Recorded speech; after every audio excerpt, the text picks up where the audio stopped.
Hello, my friend. Today I will tell you another long-forgotten legend. Close your eyes and let the magic transport you to Middle-earth. Our journey begins.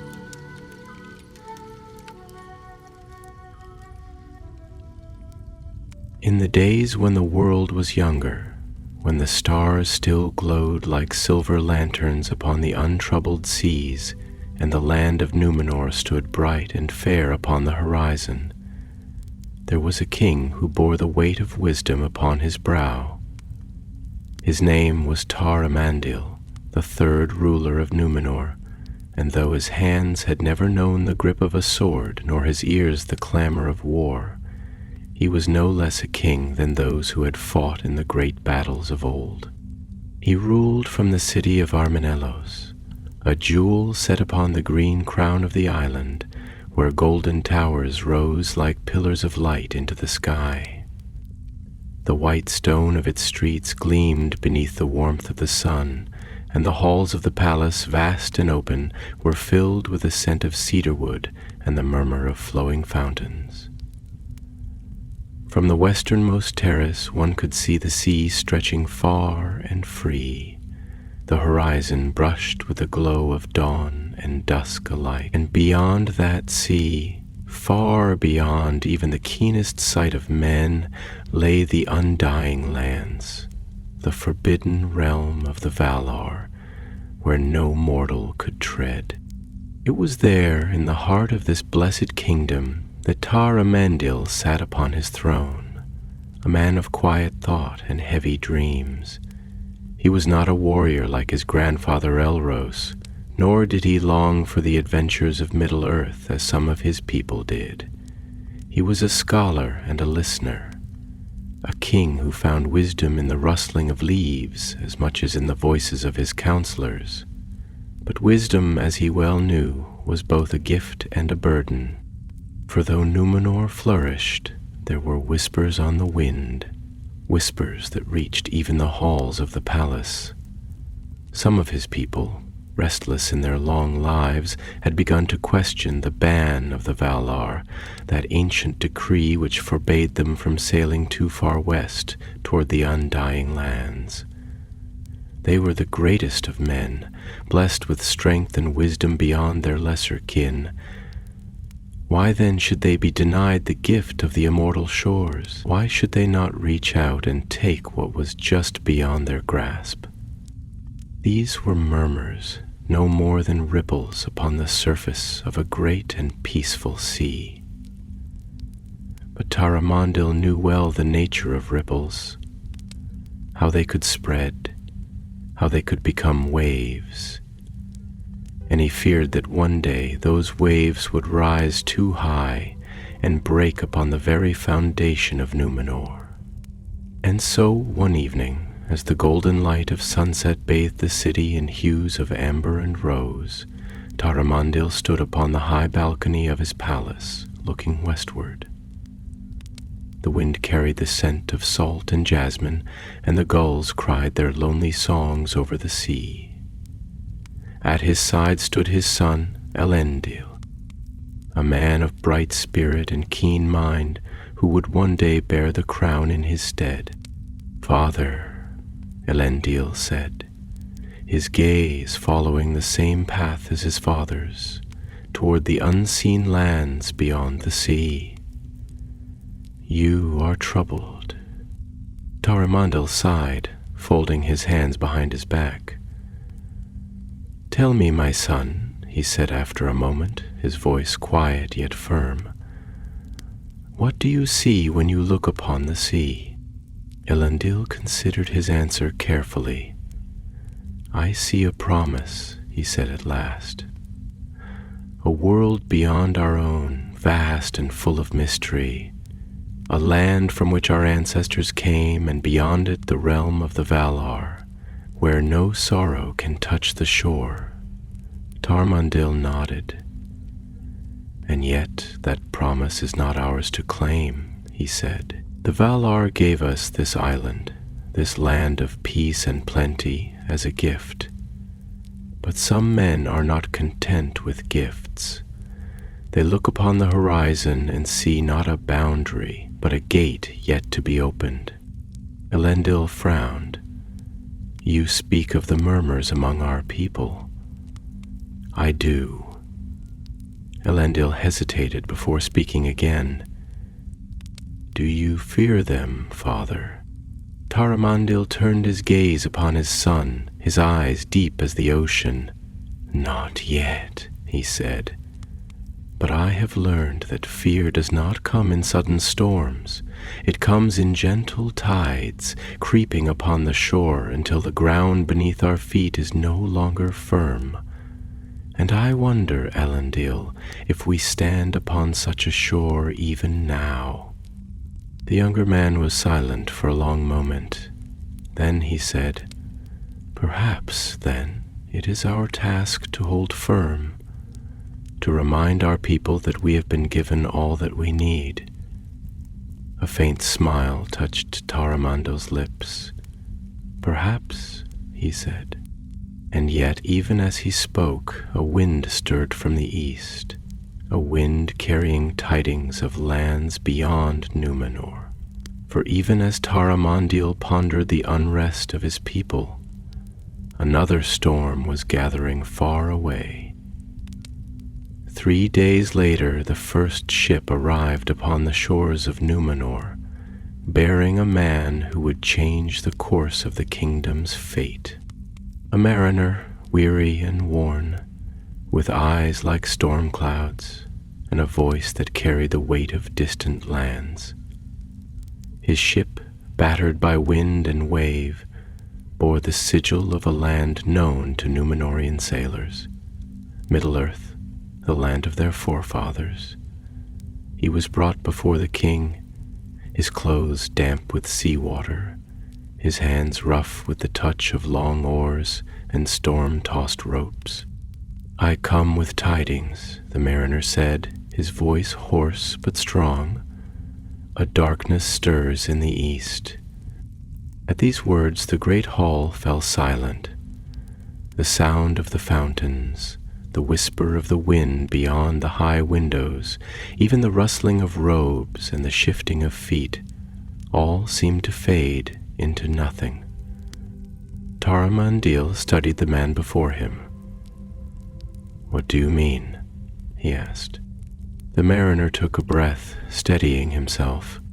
There is one who has risen among the shadows, he said, not as mighty as Morgoth, yet no less cunning. He moves in secret, gathering power, and his hand stretches far. If Middle-earth stands alone, it will fall.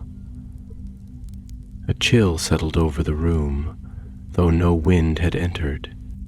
Elendil was the first to break the silence. Who is this shadow? He asked. The mariner met his gaze. They call him Sauron, a name spoken quietly, yet heavy as the weight of the sea. Tar-Amandil closed his eyes, and in his heart he felt the first wave reach his shore. The mariner stood before the king, his presence small against the towering pillars of Armanello's great hall, and yet his words carried a weight that made him seem as vast as the ocean itself. The hush that had settled over the chamber remained unbroken, save for the whispering of the fountains in the shadows beyond the columns, and the occasional gust of wind that found its way through the high-arched windows. It was a warm evening, yet the air within the hall had turned cold, as if the very walls recoiled from the name that had been spoken. Sauron. Tar-Amandil remained still upon his throne, his hands resting lightly on the arms of his seat, though within his chest his heart beat with the slow and deliberate rhythm of one who senses the shifting of fate. He was a man who had spent his life in the study of history, and he knew, as well as any sage, that names carried power. To speak a name such as that, Sauron, was to cast a shadow upon the future, to acknowledge the stirring of forces that had long lain dormant. He breathed in, slow and deep, letting the cool scent of the fountains wash over him, mingled with the distant trace of the sea carried on the night wind. The mariner, his name, it was soon revealed, was Vaintor, a captain of Númenor's western fleet, stood with the stiff, weathered posture of one who had spent his life at sea. His hands, calloused and worn, twitched as though even now they longed for the ropes of a ship, for the solidity of a wheel beneath his grasp. His eyes, gray like the stormy waters that surrounded the island kingdom, were set deep beneath a furrowed brow, and they carried the gaze of one who had seen things that others could only imagine. Tar-Amandil watched him in silence, allowing the weight of the moment to settle between them like the stillness before a tempest. Then, at last, the king leaned forward slightly, the golden light from the torches catching in his dark eyes. "You have sailed far," he said, his voice quiet, though there was something in it that made even the guards at the edges of the hall turn their heads slightly, listening. "You have seen the coasts of Middle-earth. You have walked upon its shores. Tell me then, Vaintor, what is it that you have witnessed, that you have traveled across leagues of water to bring such tidings?" Vaintor did not answer immediately. He lowered his gaze for a moment, as if weighing his thoughts, arranging them into something that could be spoken aloud. When he finally lifted his eyes again, there was a shadow in them that had not been there before, or perhaps it had always been there, hidden beneath the surface, waiting for this moment to be revealed.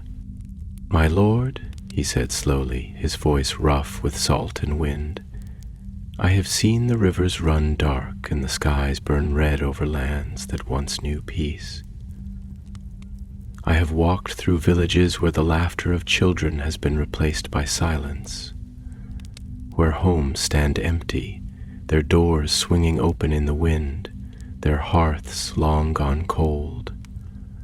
The forests of Eriador, once vast and green, whisper now with unease, as if the roots themselves know what lurks beyond the mountains. And the men of Middle-earth, they speak in hushed tones, afraid that even the air might carry their words to unfriendly ears. They do not name him yet, not openly, but they feel his presence, creeping at the edges of their world, pressing against their dreams like a shadow at the threshold of a door left unlatched. Tar-Amandil felt the weight of those words settle upon him, heavier than the jeweled circlet upon his brow. He had known that Middle-earth was a land of unrest, for it had always been so. The wars of the past, the remnants of Morgoth's corruption, the struggles of the lesser men who had not been granted the grace of Númenor, all of these things had been known to him. But this was different. There was a finality in Vaintor's tone, a sense of inevitability that sent a slow, creeping chill down the king's spine.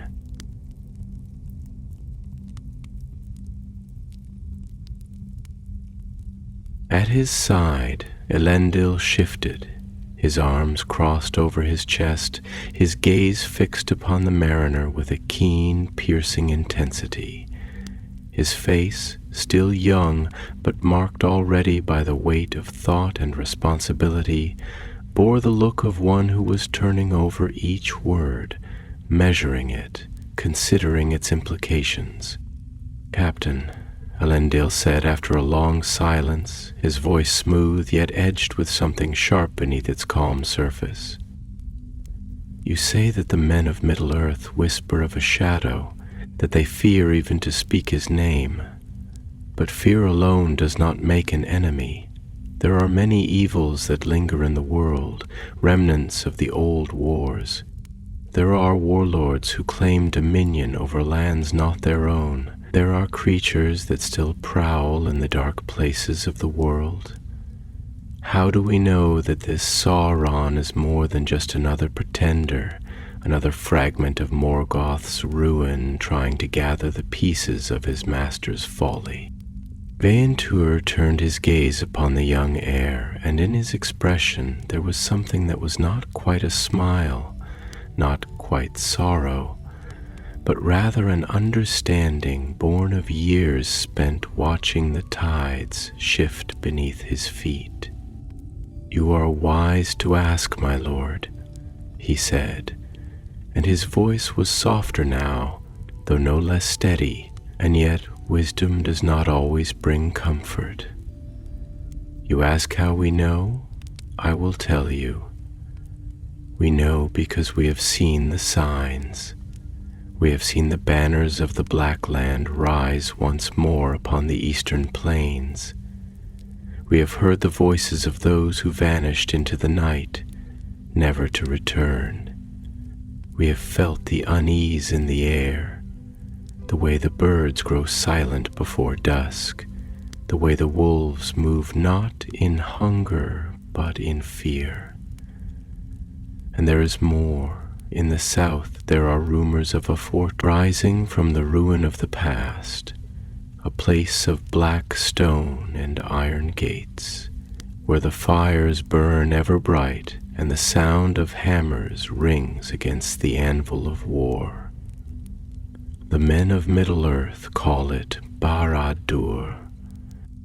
At that name, Tar-Amandil inhaled sharply, his fingers tightening around the arms of his throne. Barad-dûr. A name not spoken in many years, a name that carried the taste of iron and ash, a fortress that should not have risen, not again. Not so soon. The hall was silent once more, but it was no longer the silence of waiting. It was the silence of knowledge, of understanding, that what had been spoken could not be unsaid. The sea wind stirred again through the windows, carrying with it the scent of salt and distant storms. Tar-Amandil closed his eyes for a brief moment, letting the wind wash over him, and in that moment he felt as though he stood upon the prow of a ship, watching the horizon darken, knowing that beyond it something vast and unknown awaited. When he opened his eyes again, his gaze was steady, but in the depths of it something had changed. "Then it begins," he murmured, more to himself than to those gathered before him. "The tides have shifted, and we stand at their mercy." And though none spoke, all knew the truth of it.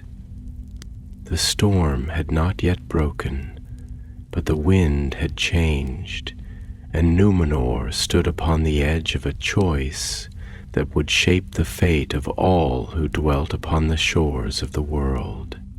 The wind that stirred through the high halls of Armanellos carried with it the weight of things unspoken, its cool fingers trailing through the golden-lit chamber as if it sought to whisper secrets into the ears of kings. The scent of salt and distant waters lingered in the air, mingling with the warm fragrance of the cypress wood torches that flickered along the walls. The hush that had fallen after the mariner's words was thick, stretching outward like the stillness of the ocean before the breaking of a storm. A moment of perfect and precarious balance, when the waves held their breath and the horizon darkened with distant thunder. Tar-Amandil did not speak at once, nor did he move from where he sat upon his high seat of carven stone, his gaze fixed not upon the mariner, nor upon his son Elendil, but upon some unseen point beyond the confines of the hall, beyond the pillars and walls, beyond even the great terraces that looked out over the western sea.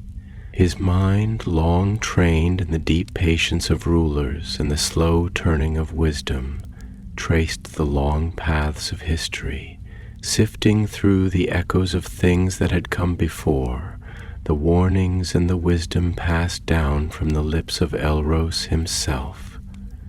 He thought of the great gift that had been granted to the Númenorians, their long life, their strength, their prosperity, the peace they had known upon this island that had risen like a star from the depths of the sea.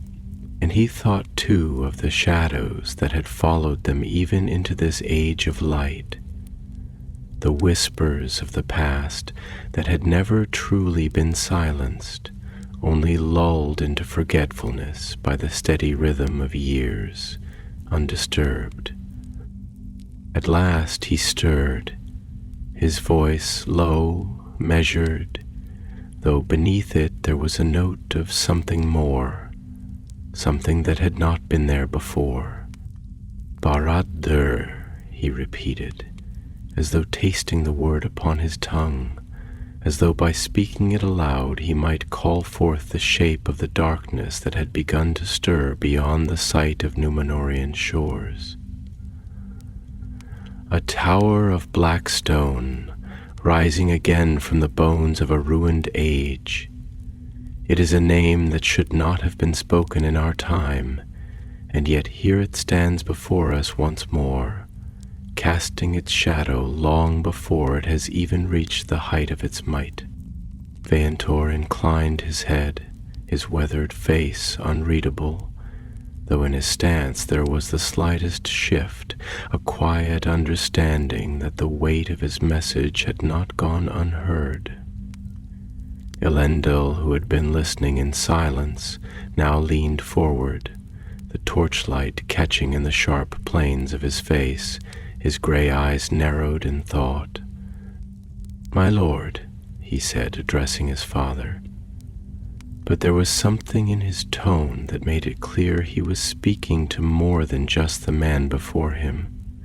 He was speaking to the past, to the wisdom of their forebears, to the legacy they bore. If this is true, if what the captain says is more than mere rumor, then what does it mean for us? Númenor has not lifted a sword in many years. Our people have become scholars, artisans, builders of great halls and seafarers of the wide world. We have looked eastward only in curiosity, not in fear.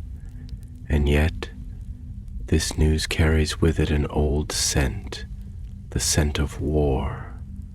Not a war that will come in swift and sudden flames, but one that will rise like the tide, creeping ever closer until we stand with water lapping at our heels, and we wonder how we did not see it sooner.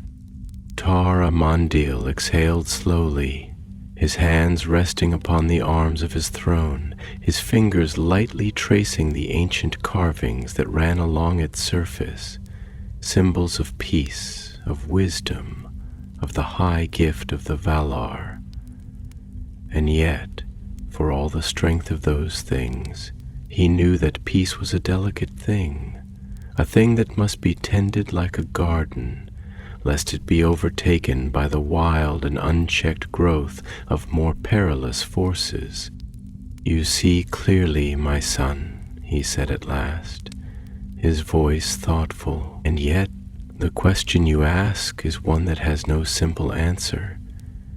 It is true that we have not made war, not in the manner of our forefathers.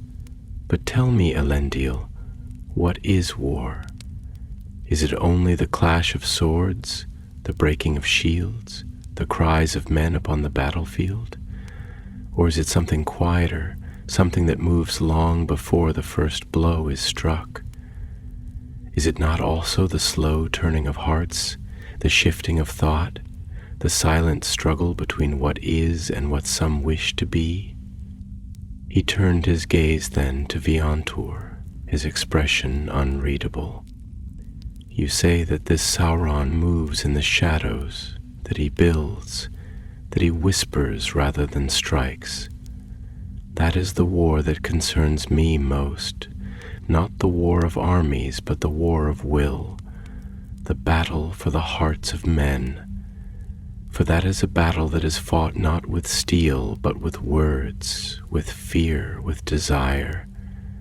And I fear that in this we are not as prepared as we would wish to believe. The mariner, though hardened by years of sea and storm, did not speak for a long moment. When he did, his voice was quieter than before, as if he too felt the weight of something larger than himself settling upon the world. My lord, I have sailed far, and I have seen much. I have seen the wreckage of old battles, where the bones of the fallen lie scattered beneath the roots of ancient trees. I have seen cities crumble, not from siege nor from fire, but from within, from the slow rot of doubt, of greed, of fear. And I tell you this, war does not always come with banners unfurled and horns blowing. Sometimes it comes in whispers, sometimes it comes in silence, and when it does, it is all the more deadly for it. Tar-Amandil closed his eyes for a brief moment, listening to the sound of the fountains, the wind beyond the windows, the distant murmur of the sea. He thought of Númenor, of its people, of the pride that had begun to take root even among the wise, the quiet questioning of the ban of the Valar, the longing for lands that lay beyond the reach of mortal men. He thought of the slow shift, the subtle turning, the tide that might one day rise to claim them all. When he opened his eyes again, they were dark and unreadable. Then we must be watchful, he said at last, his voice quiet, yet carrying through the hall like the tolling of a distant bell. We must hold fast to what we are, lest we forget it in the shadow of what we might become.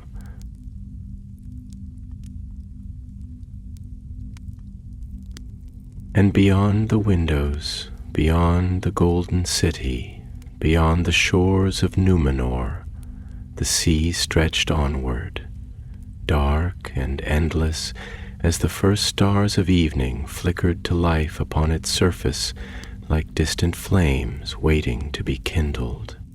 Night had fully unfurled its dark banner over the halls of Armanellos, and the great city lay cloaked in a hush that belonged only to the late hours, when the world seemed to pause in quiet contemplation. The sky above was a vast canopy of black, studded with silver stars that gleamed like ancient jewels, reminders of the high heavens where the Valar dwelled beyond the reach of mortal hands. The moon, pale and solemn, drifted across the firmament like a silent guardian, casting a soft glow upon the white stone of the palace walls, upon the tiled courtyards where the fountains murmured their endless songs, upon the tall cypresses that swayed with the whisper of the wind. From the highest balcony of the royal citadel, Tar-Amandil stood alone, his hands resting lightly upon the smooth marble rail, his gaze cast westward where the ocean stretched into the darkness, a void that swallowed all things and yet promised the unseen. The scent of salt and distant storms lingered upon the air, mingling with the fragrant breath of the flowering gardens below, where night-blooming lilies unfurled their pale petals beneath the silver light. It was a moment of solitude, a rare interlude in which the weight of kingship, the burdens of duty, and the expectations of his people seemed, for the briefest instant, to ease their grip upon his shoulders. But even in the stillness, his thoughts did not rest. Behind him, the doors of the balcony stood open, revealing the soft glow of lanterns within his private chamber, where Elendil now sat in quiet patience, his long fingers resting upon the arm of a carved chair, his expression unreadable as he watched his father in thoughtful silence. The air between them was thick with the unspoken, with the lingering echoes of their conversation from earlier, with the heaviness of the name that had been spoken that evening, the name that carried with it the shadow of a past they had hoped to leave behind. At length Tar-Amandil turned, his dark robes catching in the night breeze, his face calm yet contemplative, the weight of years and wisdom etched into every line. He moved slowly, deliberately as he crossed back into the chamber, the soft flickering of the lanterns casting long shadows across the polished floor, where the woven patterns of Númenorian craftsmanship lay beneath his feet like the telling of an ancient story. "You are troubled, my son," he said at last, his voice low, carrying the gentle cadence of a man who had spent many years measuring his words before speaking them aloud. "You have sat here in silence for long, though I do not doubt that your mind has been busy with thought. Tell me, Elendil, what is it that weighs upon you?"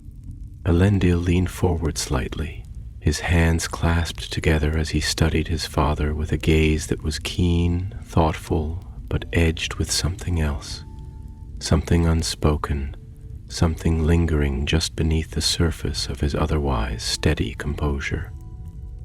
He had always been a man of thoughtfulness, of reason, of measured words, but there were moments, rare though they were, when his emotions ran deeper than his restraint, when the veil of calm parted just enough to reveal the depths beneath. "It is not fear," he said, after a long pause, his voice quiet but firm. "Not in the way that a soldier fears battle, nor in the way that a child fears the dark. It is something else.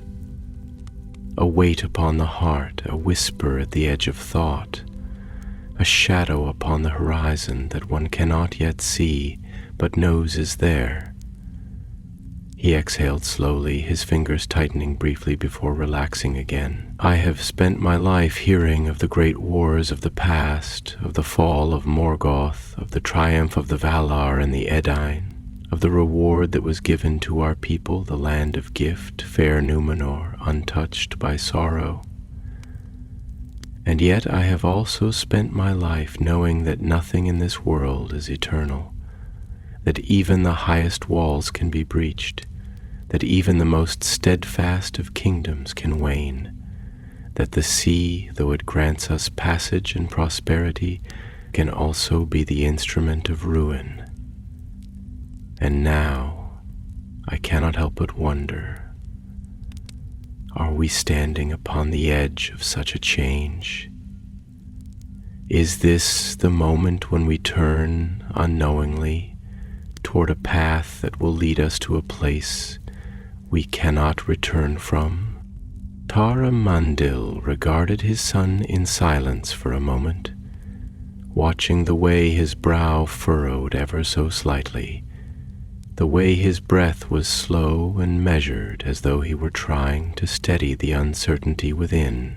Then, with the slow, deliberate movements of one who carries years of thought upon his shoulders, he walked to the great map that adorned the wall of his chamber, a vast depiction of the known world, marked with the lands of the west, the great Isle of Númenor at its center, and the wide expanse of Middle-earth to the east. He ran his fingers lightly along the carved coastline of their homeland, tracing the line of its shores, before letting his hand come to rest upon the open sea that separated them from the rest of the world.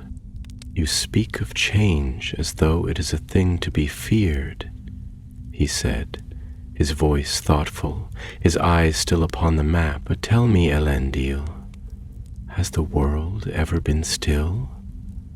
Has it ever been truly unchanging, unshaken by the hand of fate? We tell ourselves that Númenor is beyond the reach of time, that we are separate from the toils of lesser men, that we stand apart as something untouched by the trials of Middle-earth. But is that not an illusion? Are we not, even now, caught in the great turning of the world, even as we believe ourselves unmovable? He turned then, meeting his son's gaze with the weight of wisdom that had been earned through years of thought, through the long patience of a ruler who had spent a lifetime listening to the whispers of the sea, to the voices of his ancestors, to the quiet, unspoken truths that dwelled in the hearts of his people. There is no shore from which one can forever refuse to sail, he said, his voice quiet, solemn. Even the strongest anchor may one day be lifted, even the most enduring land may one day feel the tide upon its borders. It is not a question of whether the world changes, my son. It is only a question of how we meet that change. Whether we do so with wisdom, with patience, with understanding, or whether we do so with blind hands that grasp at what cannot be held. Elendil was silent for a long moment, his expression unreadable, though in his eyes there was the flickering of thought, the slow gathering of understanding. "You believe that we cannot remain as we are," he said at last, his voice quieter now, less edged with uncertainty. "That whether we will it or not, the world beyond our shores will call us into its turning, and that we must choose now whether we will be swept blindly into its tide, or whether we will set our course with our own hands." Tar-Amandil nodded slowly. "Yes," he said, "that is what I believe." Outside, beyond the high walls of the palace, beyond the towers that gleamed in the moonlight, the sea stretched onward into the vast and uncharted dark, the stars reflected in its shifting surface like scattered embers drifting upon the tide. And somewhere, beyond the sight of Númenor, beyond even the reach of those who watched the skies, the first stirrings of a storm began to gather in the distant east. The night deepened over Númenor, and the sky stretched like a great velvet canopy over the land, studded with stars so ancient that they had burned above the world long before the Edain set foot upon the island. The western winds, cool and gentle, drifted through the high terraces of Armenelos, carrying the scent of the sea mixed with the soft fragrance of night-blooming flowers that flourished in the royal gardens. The distant sounds of waves breaking against the cliffs reached even the high halls of the palace, rhythmic and ceaseless, as if the ocean itself whispered to the stones of Númenor, reminding them of the vastness beyond, of the unseen and unknown. Tar-Amandil stood within the chamber still, though the lanterns now burned lower, their golden glow casting long shadows across the walls, where great tapestries wove stories of Númenor's past, tales of Elros, their first king, of the journey across the sea, of the gifts of the Valar and the wisdom granted to their people. Yet in those woven depictions of splendor and triumph, the king saw something else now, something deeper beneath the threads of gold and silver. He saw the passing of time, the long ebb and flow of fortune, the way kingdoms rise not in moments, but in the steady shaping of years, and the way, too, that they could fall, slowly at first, then all at once, like the cracking of a great ship upon unseen rocks. Elendil had not left his seat, though his expression had shifted. The weight of his father's words, of the conversation that had lingered between them in the quiet of the chamber, had settled upon him in ways he had not yet fully grasped. He was a man of action, of thought tempered by purpose, But now he found himself caught in a current of reflection, of questions that reached beyond the immediate world and into the deeper tides of fate and choice. He exhaled slowly, his fingers tapping against the carved wood of his chair, his gaze fixed upon the map his father had traced only moments before.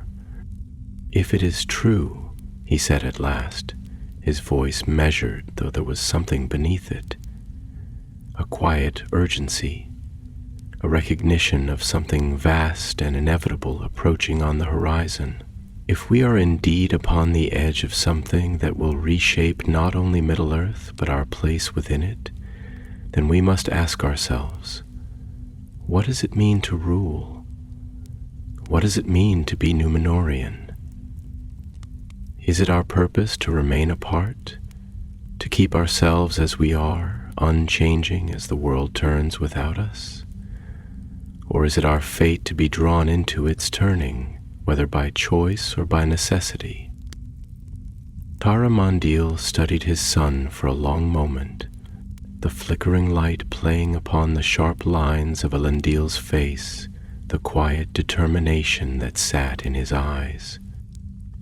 There were times when he saw in him the strength of their forebears, the same unyielding spirit that had guided the Edain through the ruin of Beleriand, the same fire that had burned in the heart of Elrus when he chose the mortal path, forsaking the gift of the Eldar for the destiny of men. And yet there was something else in Elendil too, something that Tar-Amandil had come to recognize as a kind of wisdom that did not yet fully know itself. "The rule," the king said at last, his voice quiet though it carried through the room with the weight of thought, "is not merely to command. It is not the act of issuing decrees, nor the mere preservation of what already exists. It is a burden, a shaping, a craft as delicate as the forging of steel and as perilous as the navigation of a ship through uncharted waters. A ruler does not stand still. A ruler does not merely maintain. A ruler must see, must listen, must know the hearts of his people and the shifting of the world beyond his borders. And above all, a ruler must understand that time does not grant stillness. Even now, as we speak, the tides of change are moving beneath us, unseen but undeniable, and it is not for us to deny them." Elendil frowned slightly, his thoughts turning over his father's words, grasping at the edges of what he already knew but had not yet fully spoken aloud. "But what if the tide leads us to ruin?" he asked, his voice quieter now but no less steady. "What if in seeking to navigate the change we become lost in it? What if in stepping forward we step beyond what was meant for us?"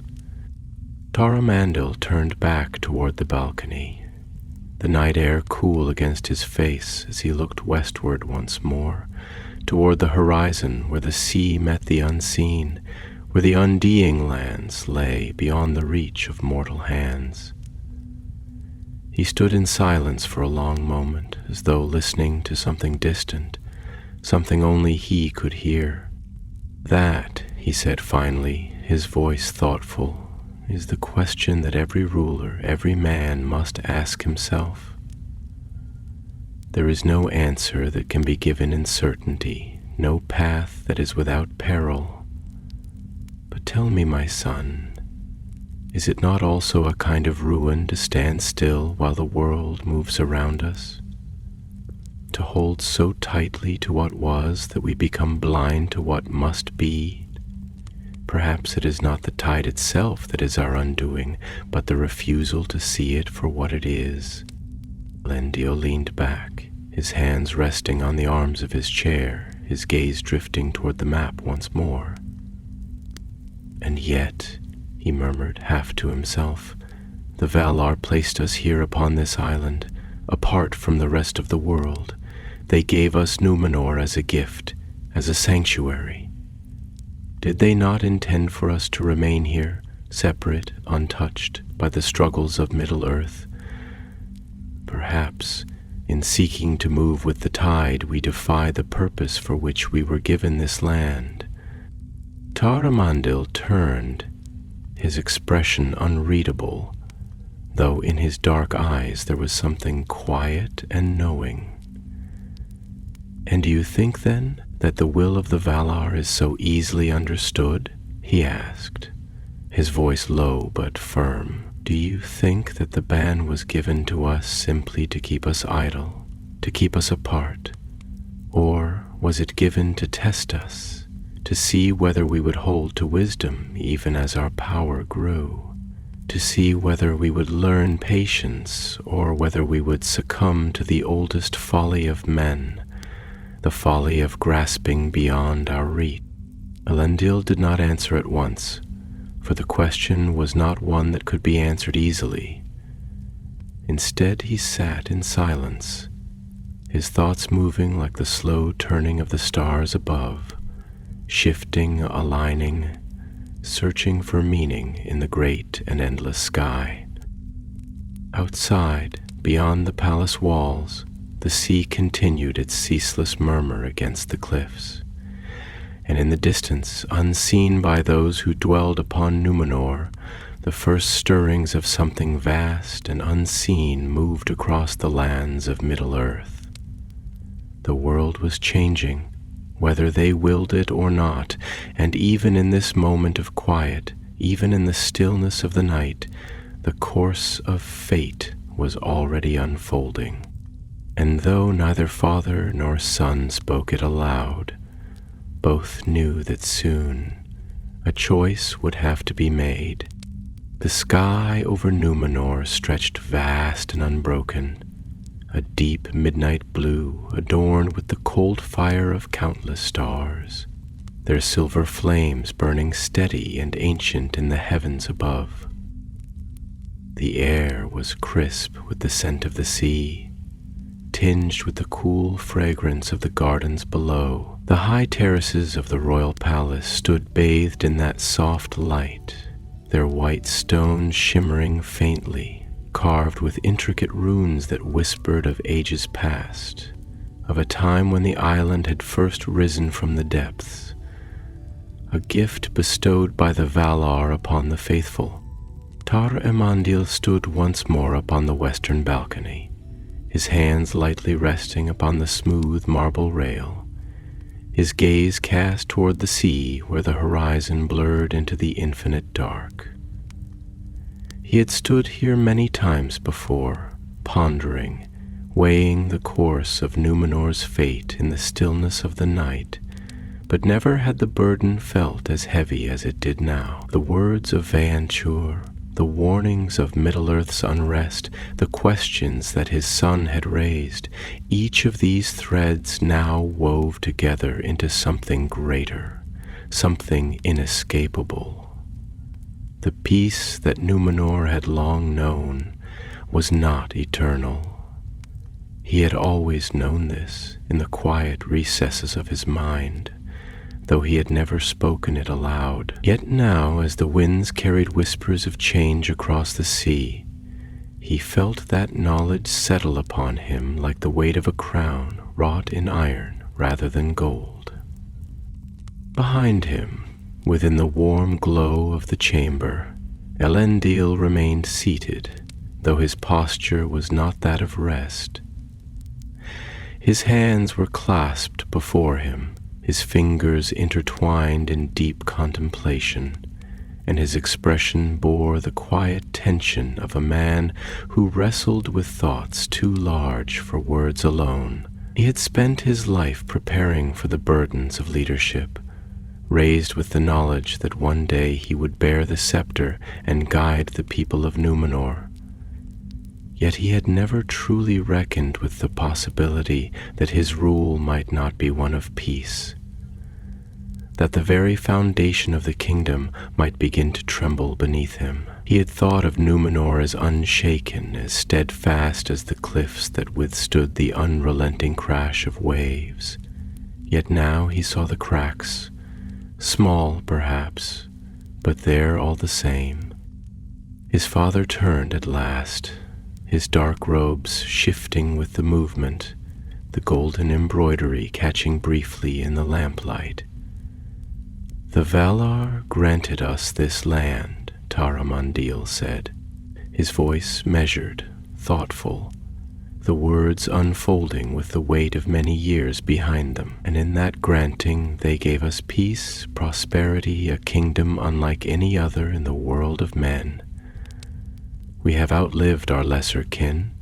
We have built great halls, great ships, great cities that shine like jewels upon the waters. And yet, I wonder, was this gift meant to last forever? Or was it a test, a measure of what we would do when the tides of time began to shift beneath us?" Elendil looked up, his gaze keen, the flickering light reflecting in the depths of his gray eyes. "A test," he repeated, though not as one who doubted, but as one who sought the shape of meaning within the words. "Do you believe, then, that the will of the Valar is not simply that we remain apart, untouched by the world beyond our shores? That perhaps, even in this land of blessing, we were never meant to be as distant from the struggles of Middle-earth as we have believed ourselves to be?" Tar-Amandil studied him for a long moment before he spoke again, his voice softer now, though no less firm. "I have spent many years contemplating this, and the truth is not an easy one to grasp. I know what the law has been, what the ban decrees, and I have honored it as my fathers did before me. And yet there is a part of me that wonders if the wisdom of the Valar is not so easily understood.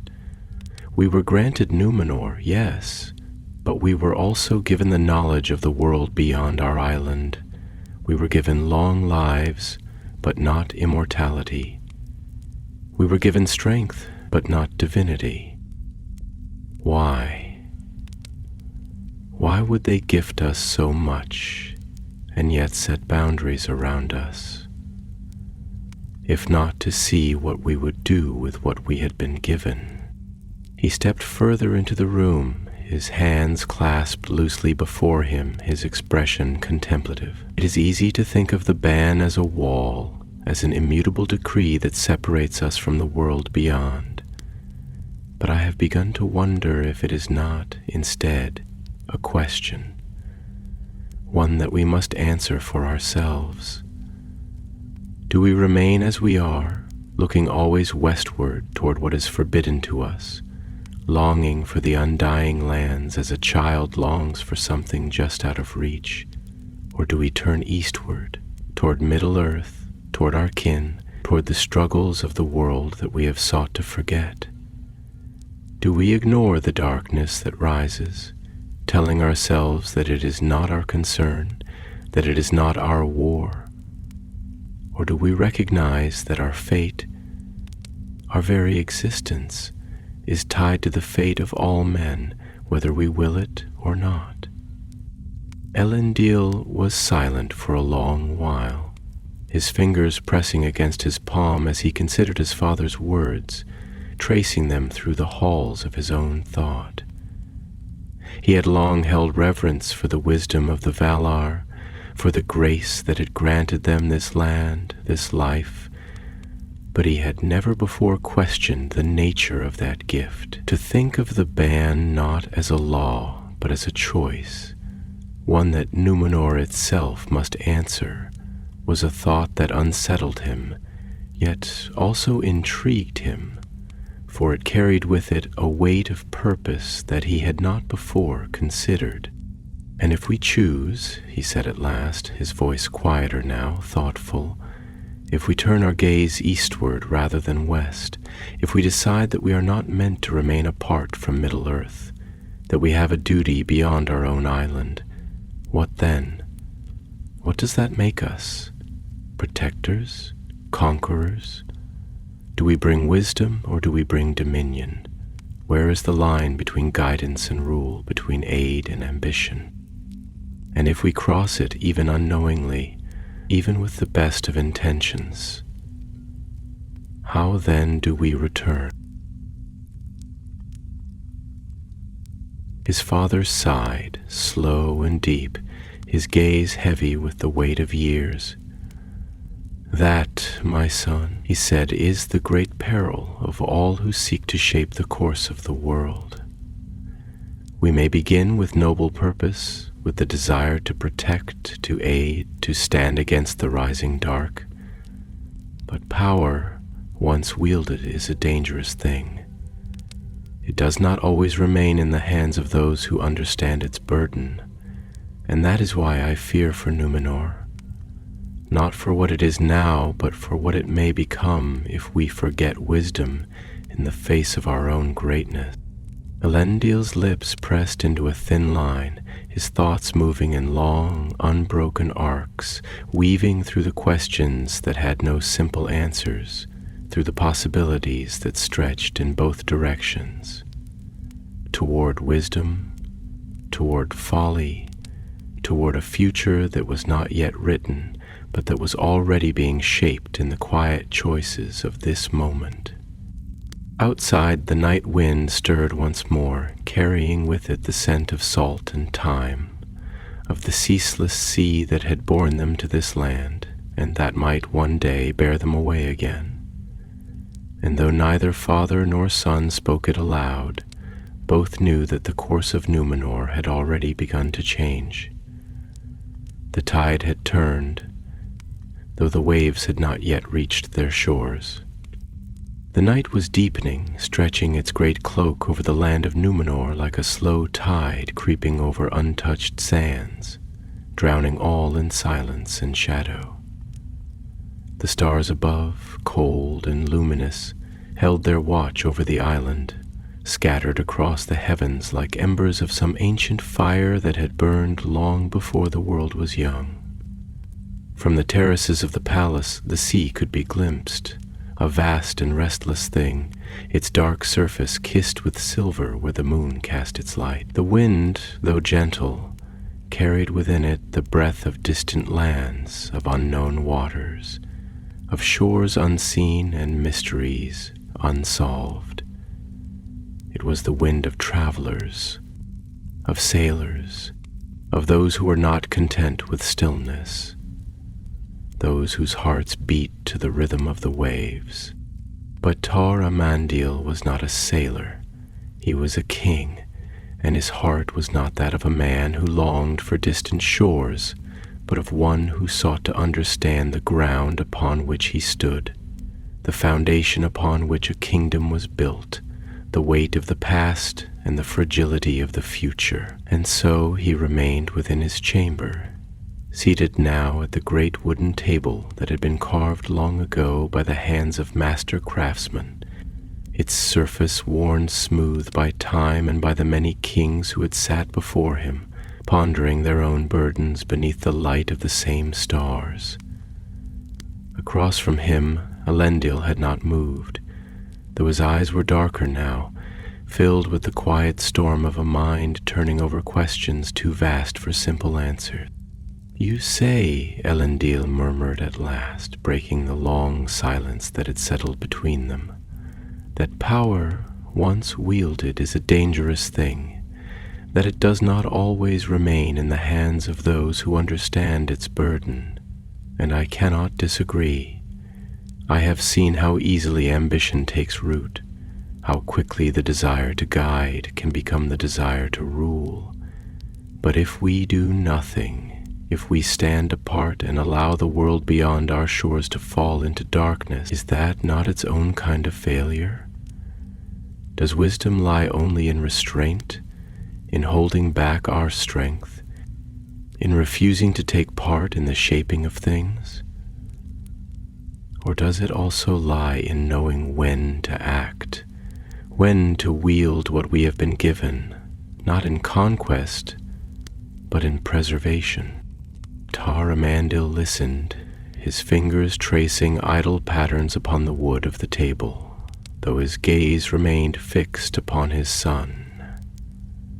There was something in Elendil's words that struck him deeply, something that resonated with thoughts he himself had not yet dared to speak aloud, for he had often wondered in the long hours of the night if Númenor's peace had been bought not only with the favor of the Valar, but with something else, with silence, with inaction, with the quiet acceptance that the struggles of the world beyond were not their own. And yet, how long could such a thing last? How long before the tides of that world rose high enough to reach their own shores, to make their silence a condemnation rather than a virtue? At length he exhaled, his voice soft, heavy with thought. There is a danger in doing nothing, just as there is a danger in doing too much. We have told ourselves that we were set apart, that we were meant to remain here upon our island, untouched by the turning of the world. But if that were true, why were we given ships? Why were we given the knowledge of the stars, the winds, the currents of the sea? Why were we given long years and wisdom beyond that of other men, if not to use them? You ask whether wisdom lies in action or in restraint, and I tell you, Elendil, it lies in neither alone. It lies in balance, in knowing when the tide may be held back and when it must be met. Elendil leaned forward slightly, his brow furrowed, his gaze keen and searching. "And how do we know?" he asked. "How do we know when to act and when to hold still? How do we know when we are protectors and when we have become something else, something greater, something more dangerous? How do we know the moment when the hand that seeks to steady the course does not instead take the wheel entirely?" The king was silent for a moment, his thoughts moving through the vast corridors of time, through the stories of the past, through the choices that had led them here, to this island, to this peace, to this moment where peace itself was becoming a question rather than a certainty. Then, slowly, he stood, moving toward the great map that adorned the far wall, its surface marked with the lands of Middle-earth, the long stretches of water that separated them, the symbols of old cities and ancient roads. He ran his fingers lightly along the lines of the sea, tracing the familiar paths that the ships of Númenor had taken for centuries, the routes of trade, of exploration, of knowledge exchanged between their people and the men of the East. "When a sailor sets out upon the ocean," he said at last, his voice quiet, reflective, "he does not know what lies beyond the horizon. He has only his maps, his compass, the stars above to guide him. He has only what has been given to him by those who sailed before him, those who learned by trial, by failure, by success. And yet he sets sail all the same. He does not wait for certainty, because certainty never comes. He does not wait for the storm to pass, because the sea is never truly still. He looks to what he knows, to what he has been taught, and he makes his choice. That, Elendil, is all that we may do. That is all that anyone may do." Elendil listened, his breath slow, steady, though his mind was far from still.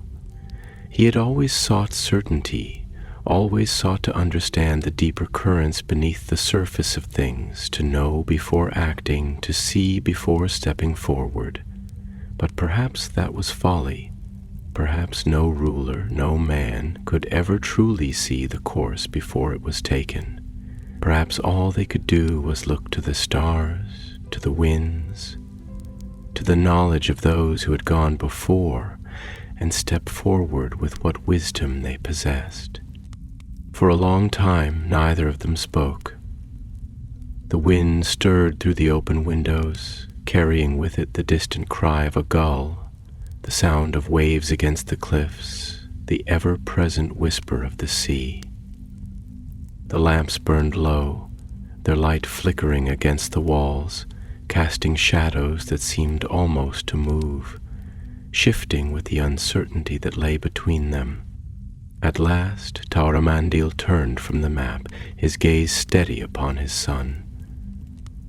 "Númenor has always been a kingdom of the sea," he said, "and perhaps now we must decide what that truly means, not just in our ships, in our strength, in our knowledge, but in our hearts.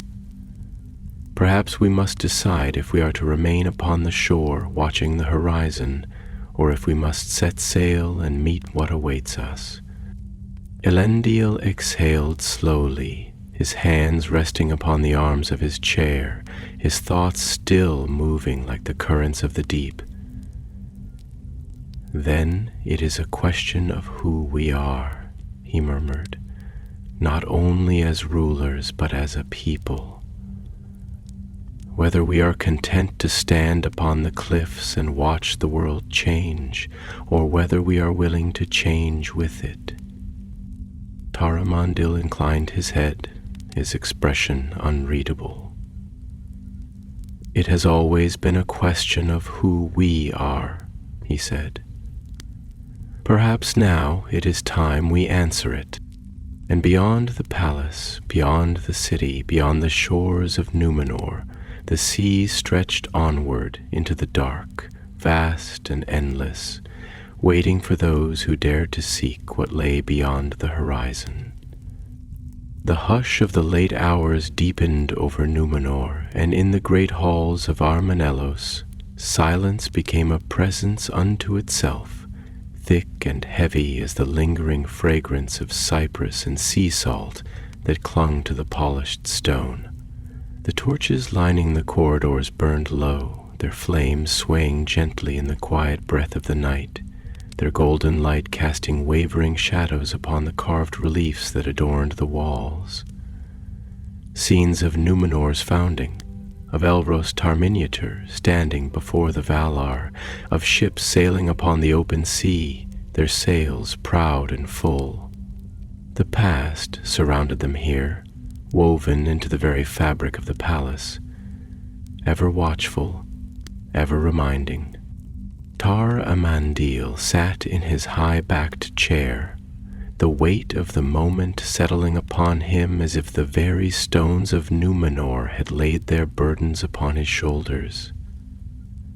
Across from him, Elendil still lingered, though his posture was no longer tense with argument, nor restless with uncertainty. He sat now in contemplation, his long fingers tracing idle patterns upon the wood of the table before him, his gaze distant, thoughtful, as though he saw something beyond the walls of the chamber, beyond the realm of the present, something still waiting in the future to be shaped.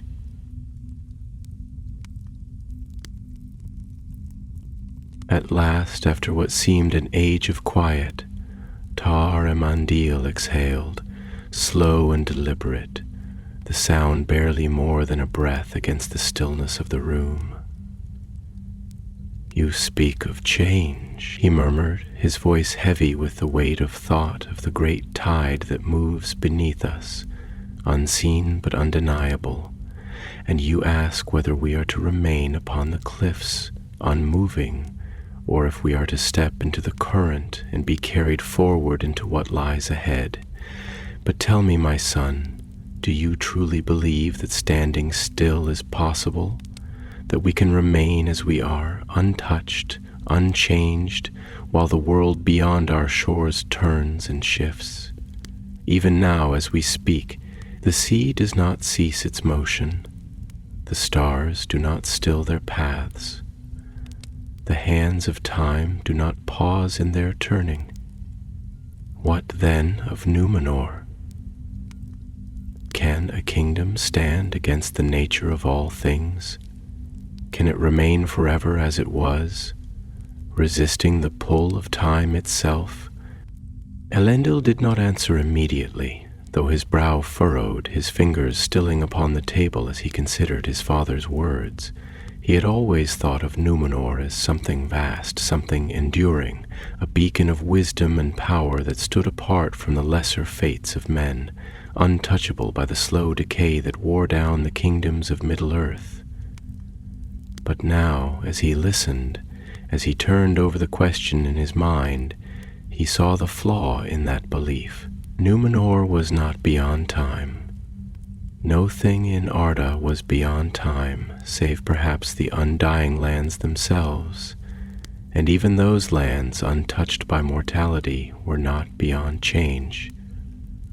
He thought of the tales of Valinor, of the First Age, of how even the greatest realms of the elves had no destruction, of how Morgoth himself had once ruled in the Blessed Realm before his fall.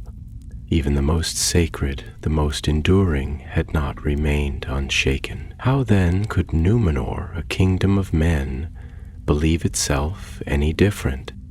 No, he said at last, his voice quieter now, though steady. You are right. We cannot be still. To stand still is to believe that the sea will not rise, that the wind will not shift, that the course of the world is something that can be halted by our will alone, and yet, I fear that movement itself is a danger. If we step forward blindly without understanding the path we take, are we not as lost as those who refuse to move at all? Change is inevitable, but is wisdom not in choosing how we change, rather than in surrendering to it?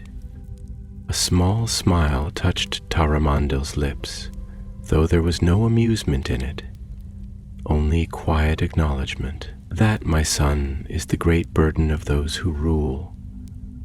To know that change will come, but to shape it rather than be shaped by it.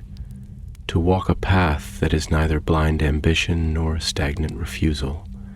It is the balance upon which all things rest, the line that so few can tread without falling to one side or the other. And that is what I fear for Númenor.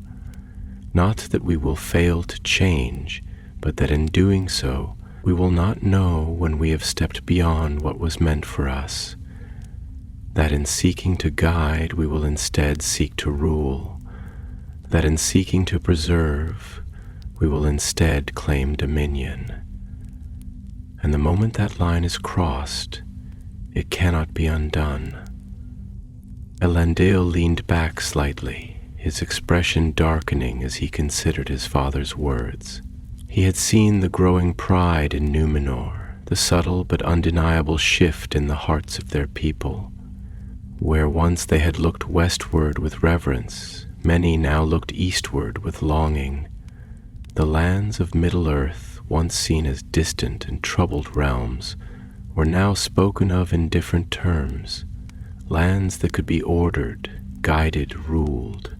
He had heard the murmurings among the noble houses, the quiet suggestions that Númenor, with all its strength, should not merely stand apart, but stand above, that the wisdom of their people should not be wasted in solitude, that the lesser men of Middle-earth should look to them as lords rather than kin.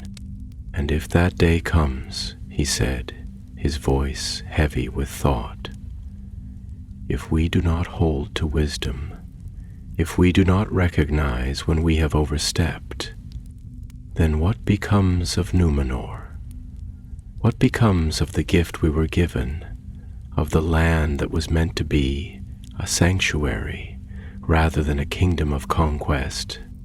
Tar-Amandil's expression was solemn, unreadable, though in his dark eyes there was a flicker of something deeper, something sorrowful. He did not answer at once, for the answer was not an easy one to give. Instead, he turned once more toward the great map, his fingers tracing along the familiar lines of Númenor's shores, the edges of Middle-earth beyond, the vast open sea that lay between them. Then we will have forgotten who we are, he said at last, his voice quieter now, tinged with something like mourning. And in forgetting, we will have set our own doom upon us. Elendil swallowed, his thoughts a storm within him, his mind moving through the possibilities, the fears, the knowledge that once a path was taken, it could not always be turned back. He had always thought of Númenor as strong, unshakable, a land above the petty strife of the world. But now he saw the deeper truth. Strength could be its own undoing. Power could lead not to preservation but to destruction. And perhaps the true test of Númenor was not in its might, but in whether it could recognize the moment when its own greatness became its fall. Outside, the wind stirred once more, cold and restless, carrying with it the scent of distant waters, of lands unseen, of a future that had not yet been written, but that was already taking shape in the choices made this night. The stars burned bright above, watching, silent, eternal, and below them, in the halls of the king, father and son sat in quiet thought, knowing that the world was changing, that the tide was rising, and that soon, whether they willed it or not, Númenor would have to decide its fate. The night stretched its great wings over Númenor, vast and endless, a canopy of ink and silver where the stars burned cold and watchful, distant witnesses to the turning of ages. The high towers of Armanelos gleamed in their pale light, their white stone kissed by the silent glow of the heavens, their spires like the fingers of the earth reaching toward something that could not be grasped. The city lay hushed beneath that celestial watch, its great streets and winding avenues shrouded in the slumber of its people, their dreams undisturbed by the weight of the questions that lingered in the halls of the king. The sea, ever present beyond the western cliffs, whispered ceaselessly to the night, its voice both patient and insistent, a reminder that time moved onward whether men willed it or not.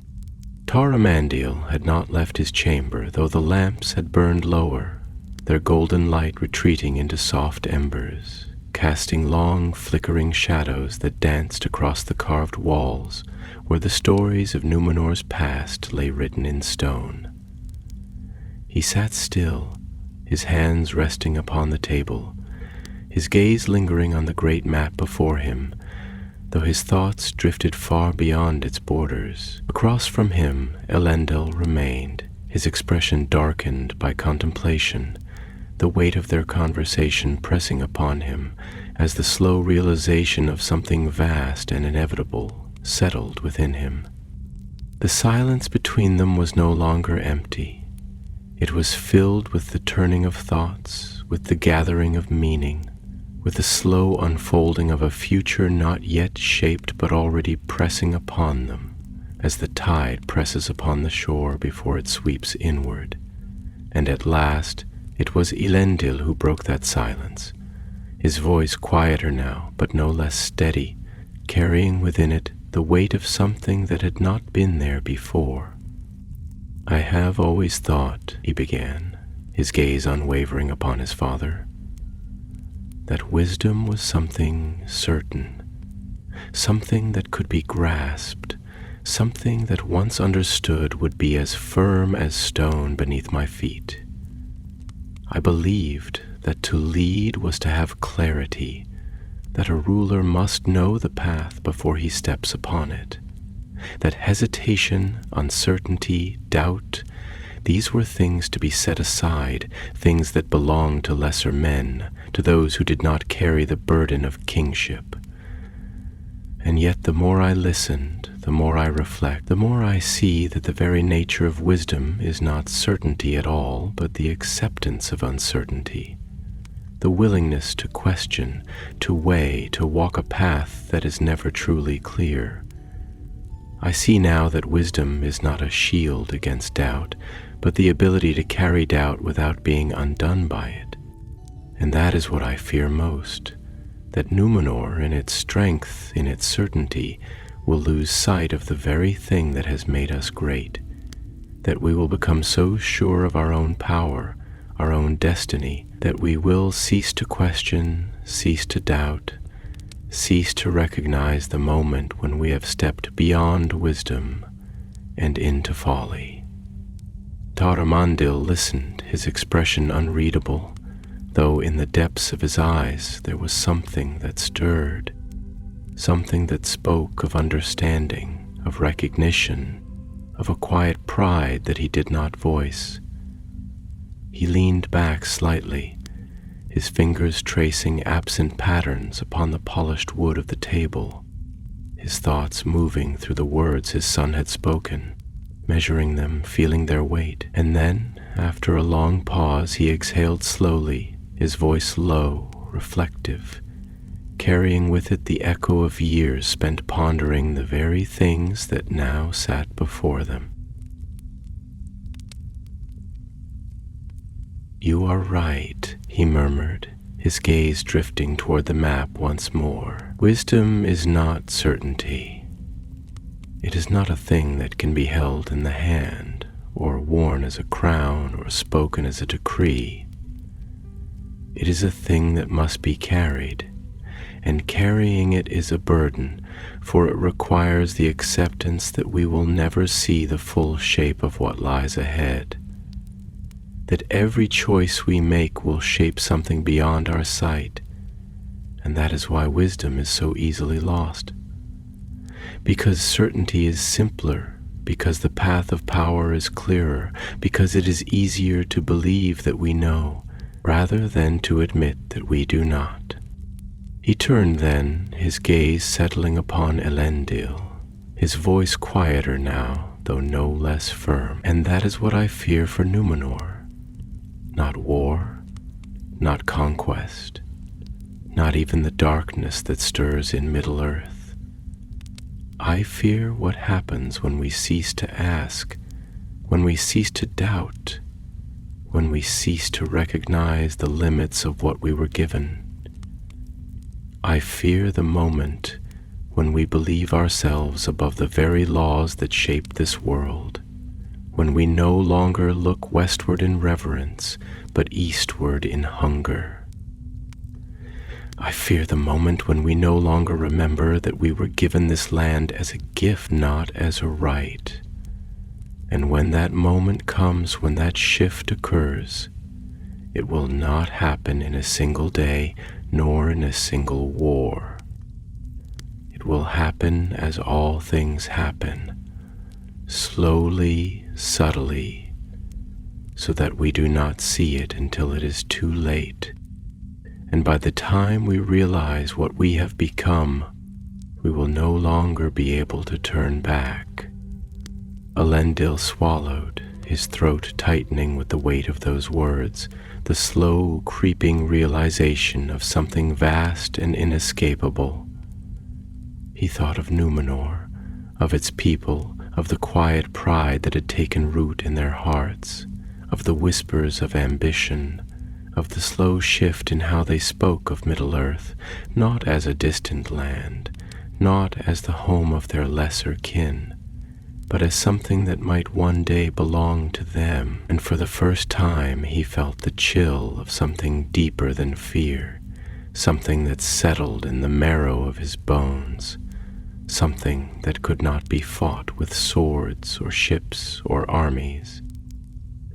It was the fear of time itself, of how easily a kingdom could forget, of how swiftly a people could lose themselves, not in war, not in ruin, but in the slow, unthinking certainty of their own greatness. The wind stirred through the open windows then, cold and restless, carrying with it the distant sound of waves breaking upon the cliffs, the ever-present whisper of the sea, as if it too knew what lay ahead, as if it too waited for the moment when Númenor would reach beyond itself and find that it had stepped into the abyss. The lamps burned lower, their light flickering, their glow dimming as the night pressed inward, and in that quiet, in that hush between father and son, something passed between them that needed no words. For they both knew, though they did not speak it aloud, that the tide had already turned, that the course of Númenor had already begun to shift, that the moment they feared, the moment when wisdom would be forgotten, when certainty would take its place, when doubt would no longer be welcomed, was already drawing near. And though the night remained still, though the stars still shone, though the city still slept beneath the watchful heavens, both father and son knew that a storm was coming. Not one of wind or wave, not one of fire or battle, but one of choice. And soon Númenor would have to answer it.